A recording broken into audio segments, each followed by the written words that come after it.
Hey friends, welcome back to my kitchen.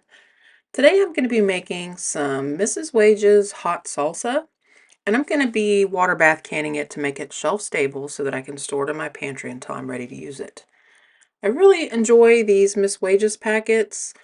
My sister-in-law actually gave me this one last summer. She said that this salsa was a little too spicy for her, so her loss was my gain. And I just happened to buy some fresh tomatoes to use it with. And they're really great because they come with all the seasonings and stuff that you need in them. And you can either serve it immediately, freeze it, or can it like I'm going to do today. So the recipe called for 6 pounds of tomatoes, which need to be peeled and cored and then diced roughly. I went ahead and did that off camera. And I ended up with this big giant bowl here. The recipe says it should be about 10 cups of fresh diced tomatoes. Alternatively, you can also use two 14.5 cans of diced tomatoes like you purchase from the grocery store if you don't have access to fresh tomatoes. So I'm just going to go ahead and add my tomatoes to a heavy bottom pan. I'm going to add half a cup of 5% white vinegar and my 1 pouch mix. It's that simple.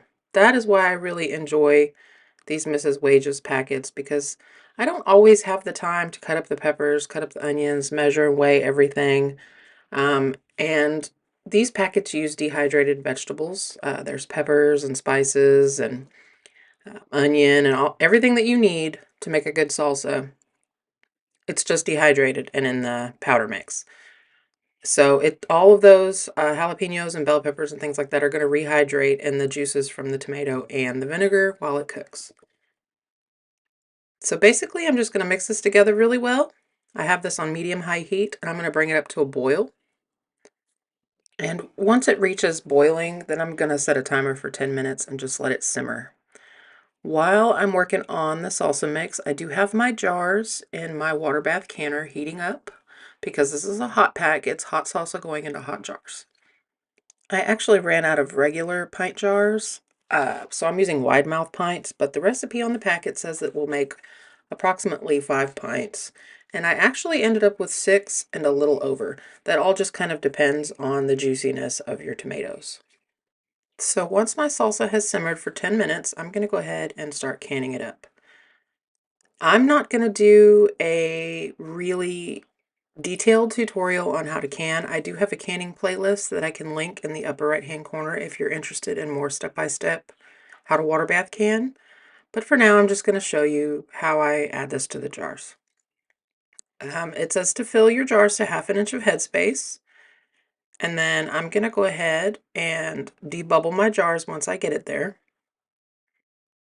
I'm trying to make sure that I have a decent amount of solids and a decent amount of liquid in these jars. Um, just so that, you're not getting a jar of salsa that's all liquid. I'm going to take a clean paper towel and I'm going to dip it into some white vinegar and I'm going to use that to wipe the mouth of my jar off. This is a really good time to check to see if you have any nicks or cracks in your jar. Be careful, your jars will be very hot.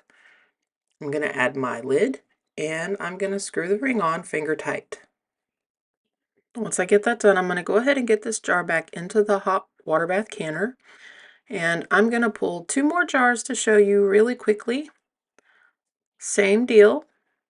Hot jars, hot salsa. Fill them up to 1/2 inch of headspace.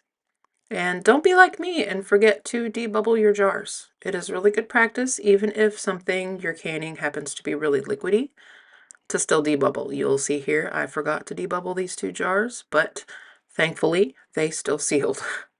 A lot of people don't really get bent out of shape about debubbling things that have a high liquid content. I didn't used to, and then a friend of mine said, it doesn't matter, it's good practice, and if you get into the routine of debubbling, you won't forget to debubble when it's something really important that needs to be debubbled. So once I get these jars filled and the lids on and everything, and I work through the rest of them, I'm going to bring my water bath canner up to a rolling boil. Once it reaches a rolling boil, the Mrs. Wages recipe calls to process this for 40 minutes at a rolling boil.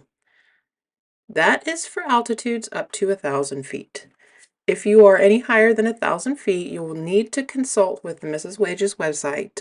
They have a graph on their website available to show you how to adjust the time if you are at a higher altitude than 1,000 feet.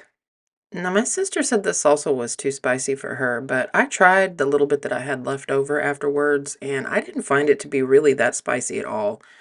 In fact, the fresh salsa that I make in the summer is way spicier, so I'll be canning more salsa, and I'll be using the ball recipe for that. You can see here I got 6-pint jars, and here's the little bit that we had left over, which went in the refrigerator. So I'm going to put the lid on my canner and crank the heat up and get this going to a rolling boil, and I'll start my timer. And even though this probably sounds like some kind of sponsored video by Mrs. Wages, I assure you it's not.